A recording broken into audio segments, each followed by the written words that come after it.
Buenos dias mga ka-DIY.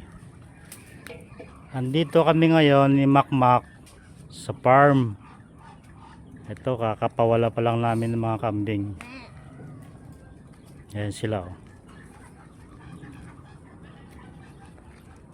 Dito sa lugar na to, yung naararo na yan, magpapatanim kami ng sibuyas. At hindi pwedeng makarating ang kambing dyan, kasi sisirain nila yung sibuyas. Kaya ang gagawin namin ngayon, patitibayin namin tong bakod na to, yung hindi nila kayang gibahin. Kaya gumawa kami ng istaka.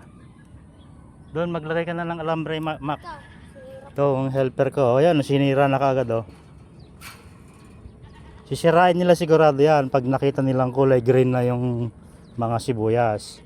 Kaya bago pa mangyari yon, patitibayin na namin itong bakod.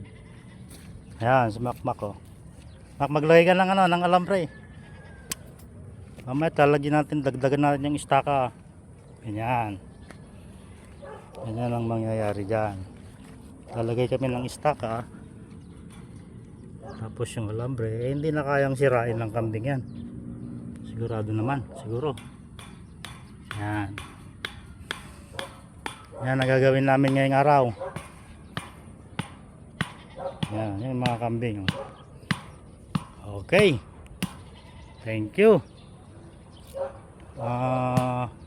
Mag-like and subscribe for more videos. Salamat.